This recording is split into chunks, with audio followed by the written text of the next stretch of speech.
Donald Trump has gone silent after his disastrous 4th of July event where he has now turned Washington, D.C.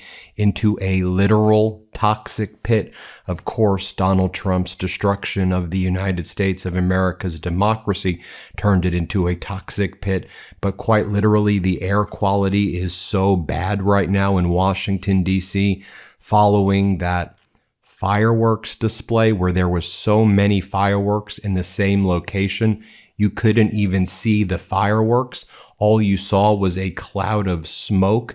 And as everybody warned, this was going to put very dangerous chemicals into the air. Let's take a look at what's happening in Washington, D.C. right now. Hazardous firework-induced smog continues to hover over Washington, D.C. this morning. Avoid outdoors if you can. The air is so filled with microscopic particles that it is potentially very, very harmful for people who breathe it in. And so while it is slightly cooler today than it was yesterday, DC right now quite literally has the worst air quality of any city on planet Earth right now.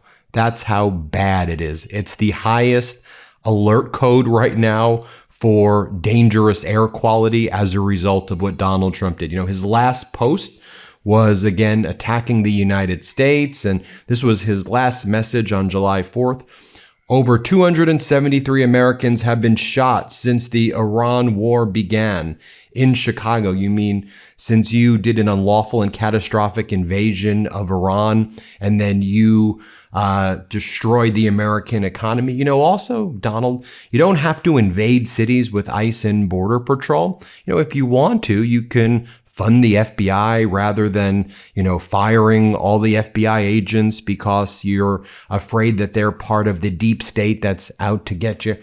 In any event, just take a look at some more of these photos of what the air quality looks like in Washington, D.C. It's still covered by smoke. It just looks like, just a massive amount of smog. Here's another image right here. Hazardous smog choking Washington, D.C. residents.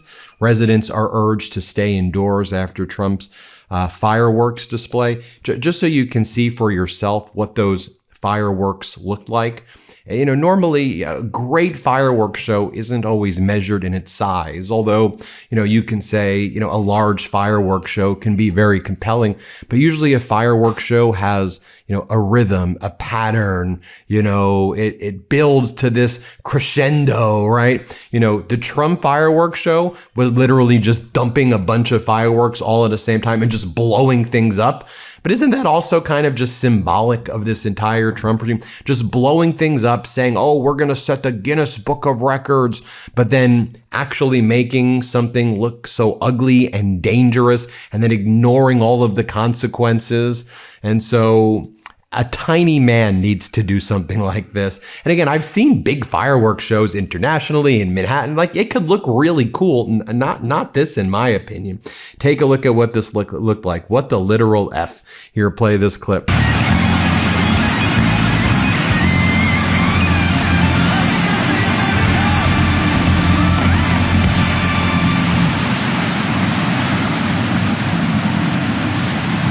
Now, even the MAGA supporters are like, what's going on? Here are some MAGA supporters of Donald Trump. Spent an hour and a half in a line, barely moved. We left extremely disappointed. Logistics were terrible. The fare was one of the main things I wanted to do while here. Instead, I and many others just stood in a line. Terrible. You rotten mother Fs. My family and I have been in line for 2 hours. This is absolutely unacceptable.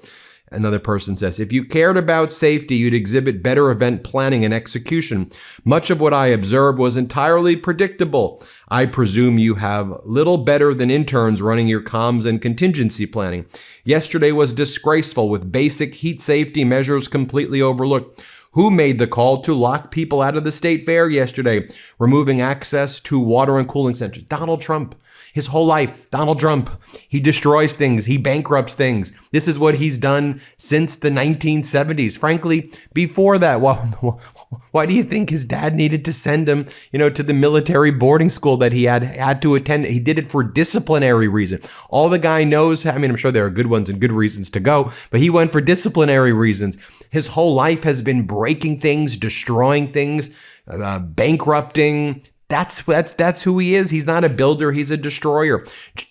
Joe Flood posted this image. Everything around the reflecting pool is covered in a fine layer of ash. Who knows? Maybe the ash will kill off the algae. He also posted the following. Workers are in the reflecting pool this morning, now removing the debris and ash from the fireworks. Also, you can still see it looks green. As Scott McFarlane, who runs the Washington, D.C. Bureau for the Meidastouch Network, says, the morning after, as we showed you last night, the speech that Donald Trump gave was relatively empty. Maybe 1,000, 2,000 people, of the diehard MAGAs who follow him around everywhere were there. It was people like this, dressed up with the red, white, and blue hair and the MAGA Trump everything and the Trump tattoos. These people follow Donald Trump around wherever he goes. But there was massive empty areas, empty seats everywhere. Trump's speech was low energy. He was falling asleep in that makeshift trailer building that they were, having him and Rubio and all of these people as he was watching himself watch himself on state regime media, Fox. There were close to 100 hospital-related incidents that were taking place that we know about. It could possibly be more. And then as I talked about this morning, one of the things that Donald Trump was absolutely terrified of is you contrasted what was going on in Washington, D.C. to what was happening at the same time in Tehran. Just think about it. Ayatollah Khomeini's funeral was taking place on July 4th. You had dozens and dozens of countries show up to Khomeini's funeral. You had millions of people show up for the Ayatollah's funeral in Tehran and in cities across Iran. And you had something projecting over there in Iran that was, very different than what you saw in Washington, D.C. And I think, Iran was aware of that, and they showcased it as well, and highlighted it while Donald Trump was out there, polluting the United States with that bizarre kind of fireworks. I'll show you what they were saying on state regime media, Fox, just so you see how their propaganda works. All the hosts after that fireworks show that I just showed you there. And I guess, there's a lot of fireworks. It was dangerous, in the sense of concentrating all of that. It was loud, but this is not the way you run a fireworks. A cool one, as I mentioned, has rhythms, patterns. These fireworks go first, then these ones go first, then the sizzling ones go, and then they have the different. They just pop, pop, pop, pop, pop, pop, pop. As my little daughter Jimenez says, who's 20 months, pop, pop, pop, pop, pop, pop, pop, in, pop, pop, pop. That's what it was like. And so state regime media was like, oh my God, did you see that? That was the greatest fireworks show ever. It broke the Guinness Book of Records. I didn't really see a lot of it because a lot of it was covered in smoke. I didn't get to see it. This is what they were saying on state regime media. Let's play it.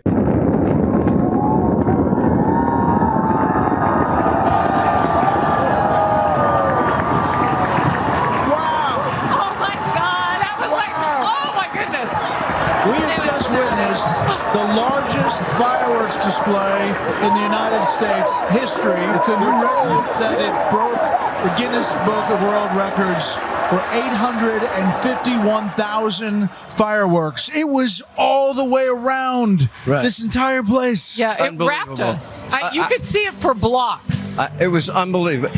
What's so amazing about this, there's one part of the story. You spoke to President Trump. I spoke to President Trump.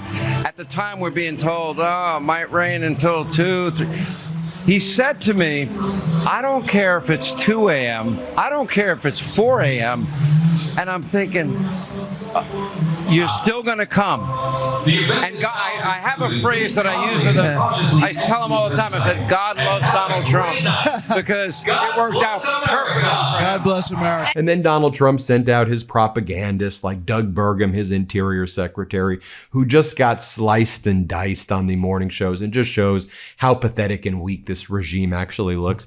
Watch Dana Bash asking Doug Burgum a very basic question about the bottom of the reflecting pool. Like, we all saw that because they poured hydrogen peroxide in the reflecting pool after it was infested by more algae than I think in anybody's worst case predictions what it was going to look like, it started to peel off and it started to form. I called it like the stingray mutant, like algae pool lining looking creatures. That's what happened. And then watch what Doug Burgum says, though it didn't peel off.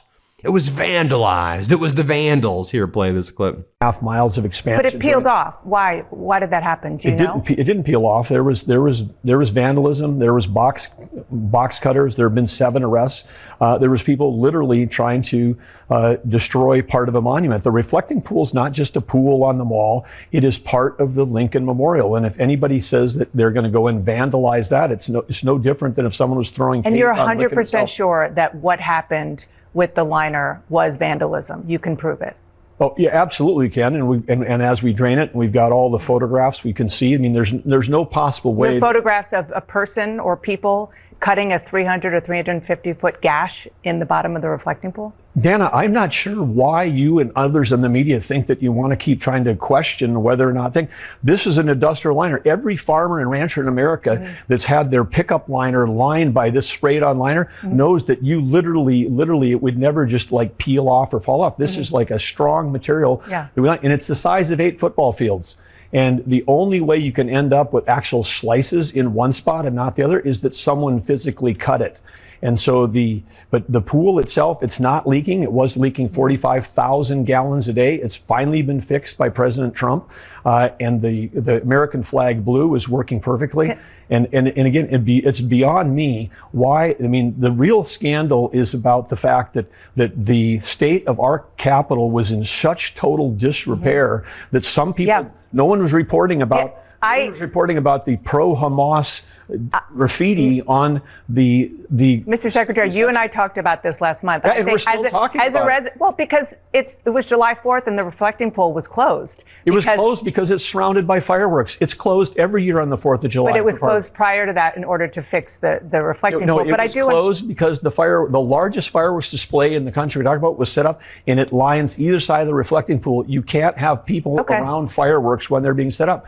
Now that the fireworks will come down, the fence will come down. The fence was there because of the fireworks. Copy that. And then George Stephanopoulos got his opportunity to cross-examine Burgum right here when Burgum's like, the reflecting pool was a huge success. And Stephanopoulos like, okay, then why are you draining it if it was a huge success? And then Burgum was like, 99% of the pool bottom is perfect.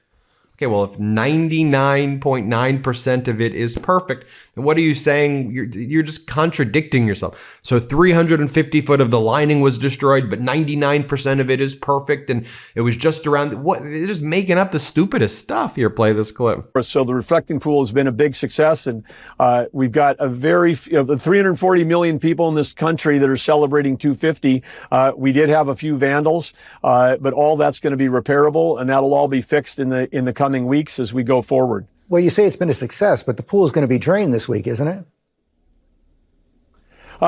We don't know if we need to drain the whole thing or not because, the cutting happened on the edge. And of course, it slopes from the edge. It's not a flat bottom pool. It slopes from the edge to the middle. And so we may be able to partially drain it and do the repair to be able to fix it. We may not have to drain the whole thing, but it could go very quickly. And of course, again, when you're talking about 340,000 square feet of surface, even though there was damage done by vandals that was there. It is a small, 99.99% of the pool bottom is perfect. The leaks have stopped.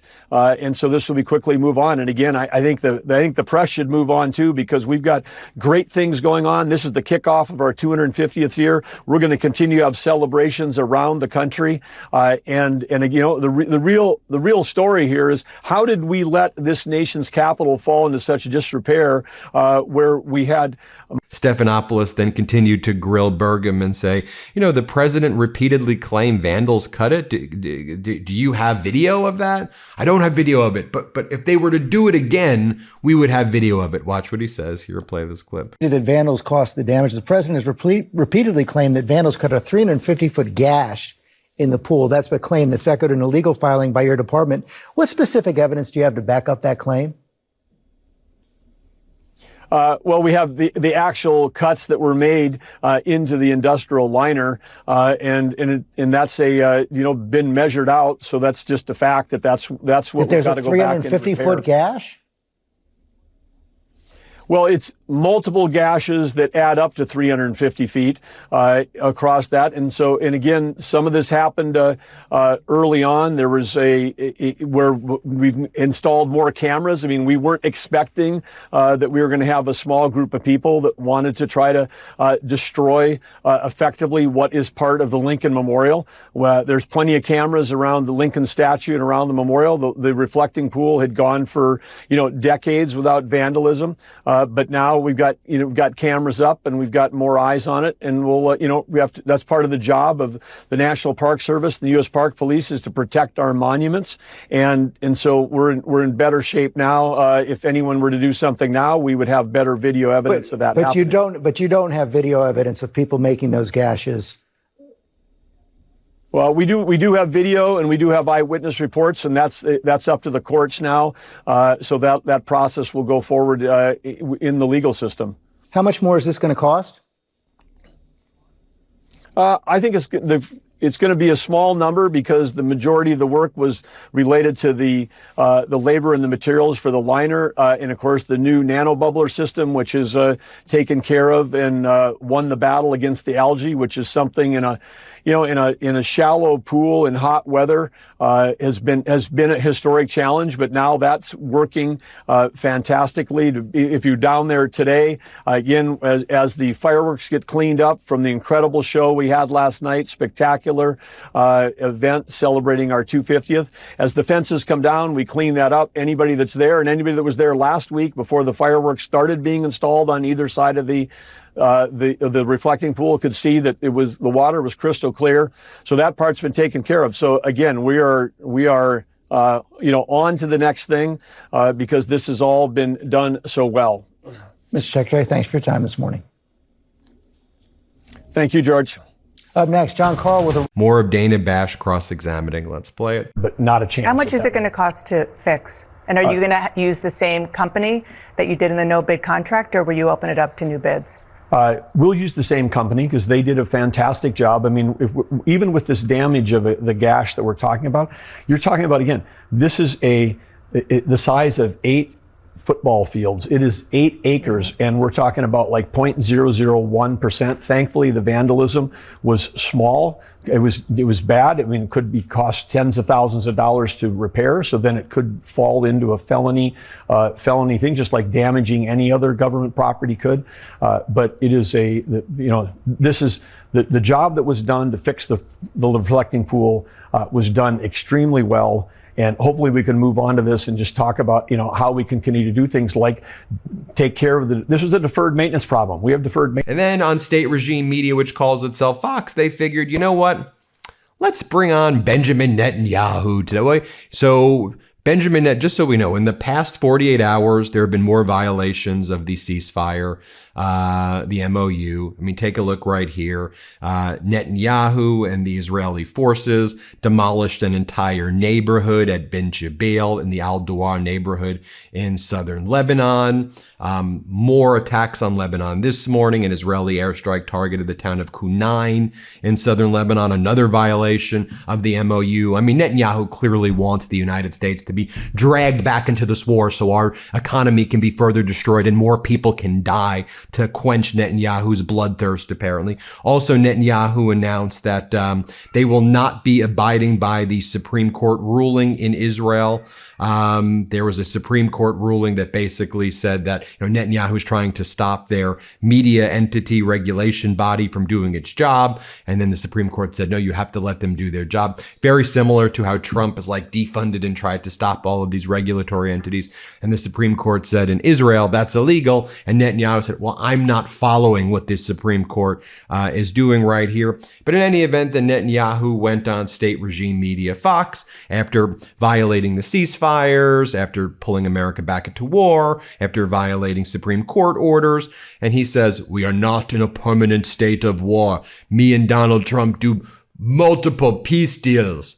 Me and Donald, we're the peace presidents. We do peace everywhere. Here, play this clip. Oh, we're not in a permanent state of war. I myself, with President Trump, we brought forth 4 peace deals. That's what we did. It's the Abraham Accords. And I believe with the weakening of Iran, which has been achieved by our common action, our common military action, I think we're going to get more because countries would like to align with us and to protect their future and also their prosperity. Israel is a powerhouse. I mean, it's an engine of innovation, of AI, of quantum, of just of everything. So, and then he says, everybody, all these countries in the Middle East want me to annex them. They ask the Lebanon Christians, say, Mr. Netanyahu, can you annex us and take us over? So that's why I do it. They asking me to take them over. Here, play this clip. We also take care of our friends, especially the Christians in the Middle East. The Christian villages in Lebanon, some of them have actually asked to be annexed to Israel because we protect them against the Hezbollah fanatics who want to kill them. And we do the same things with Christians everywhere. Well, you're leading Christians in the Middle East. You're touching on ridiculous. That's an understatement. Everybody hit subscribe. Let's get to 7 million subscribers. Thanks for watching. We appreciate you. New Midas merch drop. Check out the latest pro-democracy sticker packs, t-shirts, hats, sweatshirts, and more. All at store.meidastouch.com.